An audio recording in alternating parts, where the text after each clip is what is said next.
तो नमस्कार दोस्तों, आज हम बात करेंगे भारत की जनसंख्या के बारे में। अभी यूनाइटेड नेशन की एक लेटेस्ट रिपोर्ट के अकॉर्डिंग भारत की जनसंख्या बहुत जल्दी चाइना की जनसंख्या को पार करने वाली है।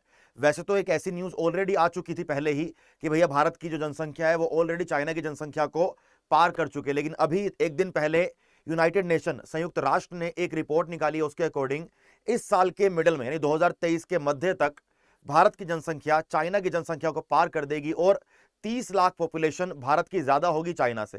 तो आइए जानने का ट्राई करते हैं कि इस पूरी रिपोर्ट के अंदर क्या लिखा है और क्या हमारे लिए जरूरी है एग्जाम के पर्सपेक्टिव से और आपकी जानकारी के लिए। तो आपके सामने बेटा एक अखबार की कटिंग है ये कि यूएन का दावा, भारत ने आबादी में चीन को पीछे छोड़ा। इस साल ही यानी कि 2023 में ड्रैगन से 30 लाख ज्यादा हो जाएगी भारत की जनसंख्या। ड्रैगन का मतलब बेटा यहां पर चाइना है। ड्रैगन हम बोलते हैं चाइना को, या लोग आप लोग बात जानते होंगे।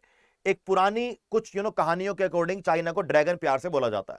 तो ये रिपोर्ट हमें क्या बोल रही है कि यूनाइटेड नेशन का यूएन का दावा है कि भारत ने आबादी में चीन को पीछे छोड़ दिया है।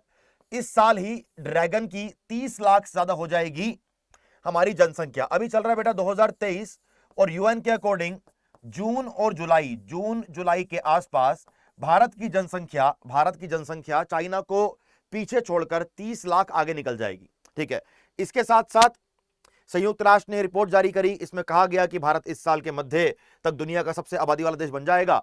तो भैया ये बात खुशी वाली है कि नहीं है ये तो हम नहीं कह सकते, लेकिन जानते हैं कि रिपोर्ट हमें क्या बोलती है। आइए यस, अगर मैं आगे बढ़ूं तो रिपोर्ट ने एक चीज और बोली है। वैसे तो रिपोर्ट के अंदर यह लिखा भी हुआ है कि भारत चीन को पीछे छोड़कर दुनिया का सबसे आबादी वाला देश बन गया है, ऐसा वो कहते हैं कि भैया भारत की आबादी है 142.86 करोड़ और जबकि चीन की आबादी है 142.57 करोड़। यही बोल रहे हैं कि भैया 30 लाख आबादी भारत की ज्यादा हो जाएगी।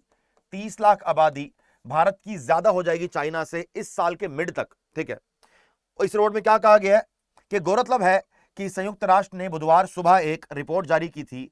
इसमें कहा गया था कि इस साल के मध्य तक दुनिया का सबसे आबादी वाला देश बन जाएगा भारत। यानी कि अभी चाइना सबसे ज्यादा आबादी वाला देश है या कहें था, लेकिन अब इस साल के मध्य तक या फिर मानकर चले कि हो चुका है, लेकिन अभी रिपोर्ट जब तक प्रॉपर डेटा नहीं निकाल देगी तब तक हम नहीं मान सकते कि भारत की जनसंख्या टोटल क्या है। तो इस रिपोर्ट के अकॉर्डिंग इस साल के जून तक, जुलाई तक, मिडल तक भारत चाइना को पीछे छोड़कर जनसंख्या में आगे निकल जाएगा। तो आगे देखेंगे एक बार आगे हमारे लिए जानने वाली चीज क्या है। आगे ये बात क्या करते हैं, ये रिपोर्ट है भैया हमारी यूएनएफपीए, यूनाइटेड नेशन का एक मान लीजिए कि सब्सिडरी है, उनकी एक अपनी ऑर्गेनाइजेशन है।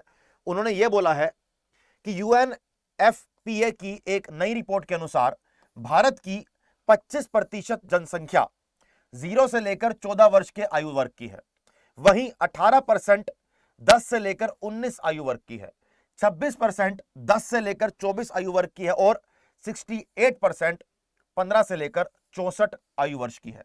अगर आप इसके अलावा बाकी कोई रिपोर्ट की बात करें, अगर आप न्यूज की बात करें, जो भैया भारत को लेके एक पॉजिटिव पॉइंट माना जाता है, ऐसा कहा जाता है कि भारत की 65% पॉपुलेशन अभी यूथ कैटेगरी में आती है। अगर मैं बोलूं कि 35 साल से कम की एज है 65% लोगों की, तो वो गलत नहीं होगा। रिपोर्ट्स हमें यह बताती हैं कि 65% पॉपुलेशन, जैसे लिखा बेटा आपके सामने, the growth is driven by India's large dynamic and young population with 60% of Indians being under 35 year old. यानी कि भैया 65% जनसंख्या हमारी भारत की 35 साल से कम उम्र की है, और यही एक हमारा सबसे पॉजिटिव, सबसे बड़ा फैक्टर है, क्योंकि इसके अकॉर्डिंग ऐसा कहा जाता है कि भारत बहुत बड़ी एक शक्ति, एक सुपर पावर बन जाएगा इकोनॉमिक पॉइंट ऑफ व्यू से। कोई भी हमारे देश के अंदर यह नहीं चाहता कि हम नेगेटिव वे से कोई सुपर पावर बने, हम किसी कंट्री पर कब्जा करें, हम किसी कंट्री को खत्म कर दें। भारत देश हमेशा चाहता है कि हमारी जो जनसंख्या है, हमारा जो यूथ है, जो हमारा यंग लोग हैं, वो नया नया बिजनेस स्टार्ट करें, वो नई नौकरियां स्टार्ट करें। अगर कोई बड़ा बिजनेस लगे तो वहां पर उनको नौकरी प्रदान करी जाए।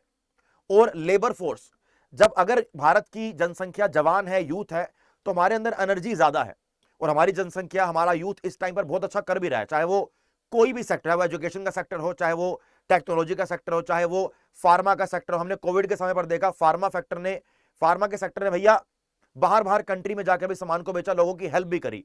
और ऐसा कोई सेक्टर नहीं है जहां पर इंडिया अच्छा नहीं कर रहा। और जो पॉपुलेशन की ग्रोथ हमें बता रही है कि पॉपुलेशन बढ़ने वाली है, लेकिन जब 65% पॉपुलेशन हमारी 35 साल से कम होगी, तो यह कहा जा सकता है कि एक पॉजिटिव पॉइंट यह है कि हमारी जनसंख्या में ऊर्जा, शक्ति, एनर्जी, काम करने की क्षमता, काम करने की ताकत और एक लॉन्गर विजन, एक सोच भारत के अंदर ज्यादा है as compare to any other country. अगर मैं अपने पड़ोसी देश चाइना से भारत को कंपेयर करूं, तो चाइना ने भी वन चाइल्ड पॉलिसी को कुछ सालों पहले हटा दिया था, क्योंकि उनकी जनसंख्या है वो बूढ़ी हो रही थी। उन्हें यह डर था कि उनका एक पड़ोसी देश जो उनका कॉम्पिटिटर बन सकता है, कहीं वो चाइना से आगे ना निकल जाए, तो उन्होंने वन चाइल्ड पॉलिसी को हटाया। लेकिन भारत की जनसंख्या अभी पॉजिटिव पॉइंट पे ऐसा कहा जा सकता है, लेकिन काफी सारे रिपोर्ट के अकॉर्डिंग भारत को अपनी ग्रोथ को, अपनी एम्प्लॉयमेंट को मेंटेन रखने के लिए हर साल 7% की दर से वृद्धि प्राप्त करनी पड़ेगी। अगर भारत हर साल 7% की दर से या 7% की रेट से ग्रो नहीं करता, तो जो ये जनसंख्या बढ़ रही है, ये नेगेटिव पॉइंट दिखाना स्टार्ट करेगी। हो सकता है कि भारत के अंदर अनएम्प्लॉयमेंट बढ़ जाए। अगर भारत के अंदर अनएम्प्लॉयमेंट बढ़ेगी इस जनसंख्या के बढ़ने की वजह से, तो वो गरीबी का एक बड़ा कारण बन जाएगा। लेकिन अभी हम लोग चाहते हैं कि गरीबी को कम किया जाए और अनएम्प्लॉयमेंट को इंक्रीज किया जाए। पॉपुलेशन के बढ़ने का एक भैया जो इंडिया को लेकर पॉजिटिव फैक्टर हो सकता है, लेकिन पॉपुलेशन को लेकर कुछ नेगेटिव पॉइंट भी होते हैं। आइए मैं आपको नेगेटिव पॉइंट दिखा दूंगा कि नेगेटिव पॉइंट क्या क्या हो सकते हैं, the consequences of over population, अधिक जनसंख्या की परिणाम क्या क्या हो सकता है। पहला, खाना, food, clothing, food, clothing, shelter यानी कि घर, यानी कि इंफ्रास्ट्रक्चर, इन सब पर प्रेशर पड़ेगा, इन सब पर पड़ेगा प्रेशर।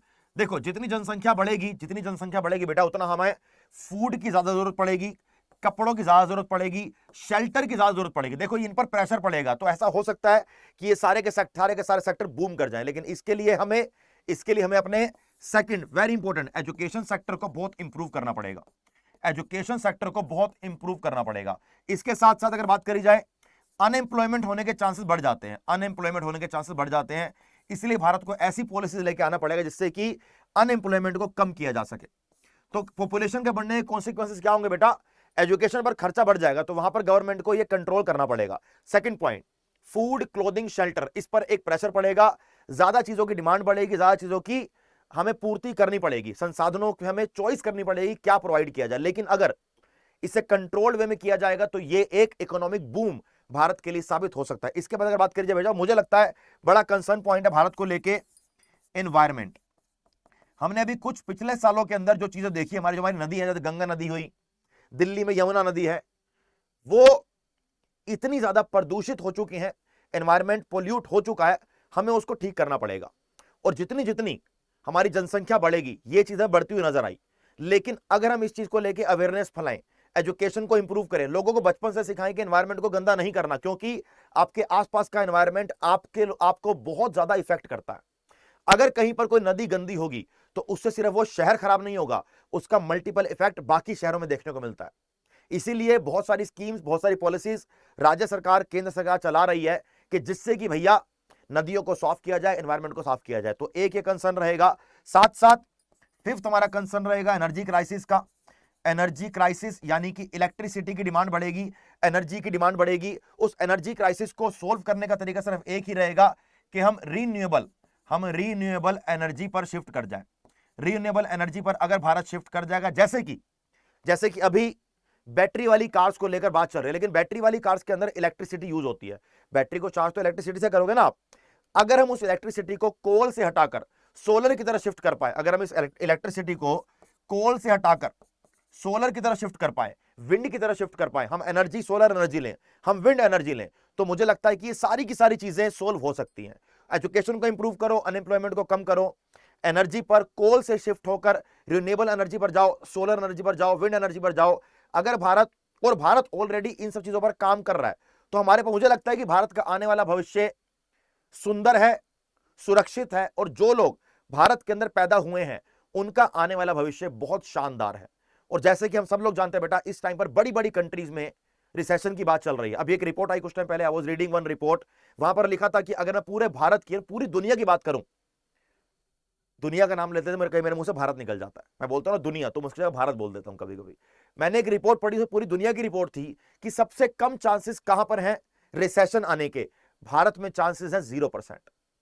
सबसे ज्यादा चांसेस है यूके में आने के, यूएसए में आने के। बड़ी बड़ी कंट्रीज में रिसेशन के आने के चांसेस ज्यादा है एज कंपेयर टू इंडिया।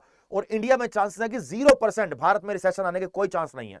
तो मैं इस वीडियो को, इस सेशन को यहीं पर एंड करना चाहूंगा, ये आप लोगों को बताकर कि अगर हमारी पॉपुलेशन ग्रो कर रही है तो हमें चिंता की बात नहीं है। हमारी पॉपुलेशन जवान है, ऊर्जा से भरी हुई है, और जो मेरे भाई बहन मुझे देख रहे हैं, जो भैया यंग लोग हैं, जो जीवन में कुछ करना चाहते हैं, वो इस अपॉर्चुनिटी का फायदा उठाएं और जीवन में ऐसा कुछ करें जिससे कि अपने माता पिता के साथ साथ देश का भी नाम ऊंचा ऊंचा किया जा सके। तो मेरे दोस्त, आज के लिए इतना ही। All the very best, take care and Jai Hind. चलिए।